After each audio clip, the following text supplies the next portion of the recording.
Salam. Gəlin bugün 2-ci Dünya Müharibəsinin ən cəsarətli və ən dramatik təxribat missiyalarından birinin dərinliklərinə enək. Təsəvvür edin, nasistlər atom bombasını birinci düzəltsəydi, nə olardı? Bax, bu dəhşətli sual müttəfiqləri yuxusuz qoyurdu və onları zamana qarşı amansız bir yarışa sövq edirdi. Və bu yarışın taleyi, demək olar ki, ağır su deyilən nadir bir maddədən asılıydı. Ən pisi də oydu ki, müharibə vaxtı dünyada bu maddəni kommersiya məqsədi ilə istehsal edən cəmi bircə yer var idi. Həmin o tək yer nasistlərin işğal etdiyi Norveçdə ucqar bir ərazidə yerləşən Vemorkdakı Norsk hidrogen fabriki idi və birdən-birə bu zavod bütün müharibənin ən vacib strateji hədəflərindən birinə çevrildi. Müttəfiqlər, əlbəttə Almaniyanın atom proqramının nə qədər təhlükəli bir sürətlə irəlilədiyindən dəhşətə gəlmişdilər. Və başa düşürdülər ki, nəyin bahasına olursa olsun, o ağır su təchizatını kəsmək lazımdır.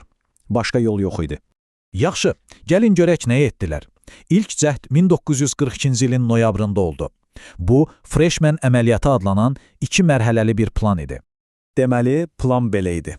Əvvəlcə kiçik bir Norveç dəstəsi əraziyə enib, eniş zonasını hazırlamalıydı. Sonra da İngilis komandoları planörlərlə gəlib, zavodu partlatmalıydılar. Sadə səslənir, elə deyilmi? Amma əməliyyat tam bir fəlakətlə nəticələndi. Dəhşətli hava şəraiti, buzlanma, naviqasiya səhvləri, hər şey tərs getdi və planörlər qəzaya uğradı. Nəticədə 41 İngilis əskərinin hamısı həlak oldu. Bəziləri qəzada öldü, sağ qalanları isə almanlar əsir götürüb edam etdilər. Lakin o ilk enən Norveç dəstəsi, yəni Groves komandası, sağ qalmağı bacardı. Təsəvvür edin, onlar o amansız qışda donmuş yaylada tək başına qalmışdılar, ikinci bir şans gözləyirdilər. İndi gələk ikinci cəhdə görək bu dəfə nə oldu. Həmin o gözlənilən ikinci şans 1943-cü ilin fevralında gəldi. Bu dəfə missiya tamamilə Norveçlilərdən ibarət idi və adı da Gunnerside əməliyyatı idi.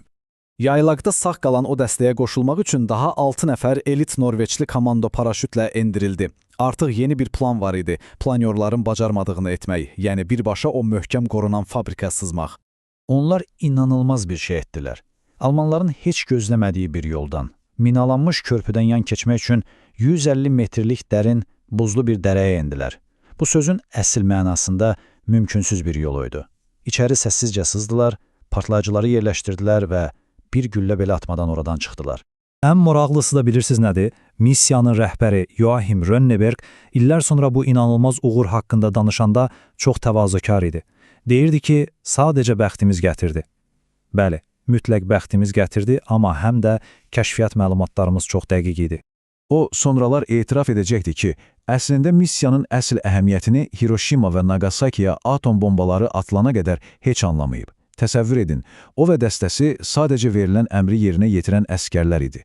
Heç ağızlarına da gəlmirdi ki, onlar əslində bir nüvə silahının yaranmasının qarşısını alırlar. Ancaq hekayə hələ bitməyib. Almanlar təslim olmadılar, zavodu tələsik təmir etməyə başladılar. Müttəfiqlərin hava bombardmanları da bir nəticə vermədi. Və sonda almanlar qərara gəldilər ki, qalan bütün ağır suyu gəmilərlə Almaniyaya daşısınlar. Və beləcə Norveç müqavimət hərəkatının bu işi kökündən həll etmək üçün son bir şansı yarandı. Onlar bütün o nəqliyyat zəncirində zəif bir nöqtə tapdılar. O qiymətli yükü Tinsio gölü üzərindən aparacaq olan mülki dəmir yolu bərəsi, yəni Hydro bərəsi. 1944-cü il fevralın 20-sində bərədə bir bomba partladı və bərə bütün ağır su ehtiyatı ilə birlikdə gölün ən dərin yerinə batdı. Missiya uğurluydu, amma bunun ağır bir bədəli oldu. Aralarında 14 mülki şəxsində olduğu 18 nəfər həlak oldu. Bu əməliyyat şübhəsiz ki, müharibənin ən böyük uğurlarından biri kimi tarixə düşdü. Amma 1945-ci ildən, yəni müharibə bitəndən sonra çox mürəkkəb bir tarixi müzakirə başladı. Çünki müharibədən sonra ortaya çıxan dəlillər göstərdi ki, Almaniyanın atom proqramı heç vaxt uğurlu olmağa yaxın belə olmayıb. Hətta 1942-ci ildə artıq bu proqramın prioritetini azaltmışdılar. Bu da ortaya o məşhur sualı çıxarır. Bəs bütün bu qəhrəmanlıq, bütün bu fədakarlıq həqiqətən də lazım idi. Baxın, burada da mübahisənin 2 əsas tərəfini görürük.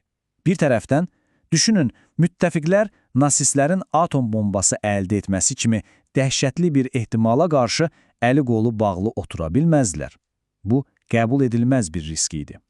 Amma digər tərəfdən də, bugünün biliyi ilə baxanda görürük ki, Almaniyanın bomba proqramı onsuz da məğlubiyyətə məhkum idi. Yəni yekun olaraq nə demək olar?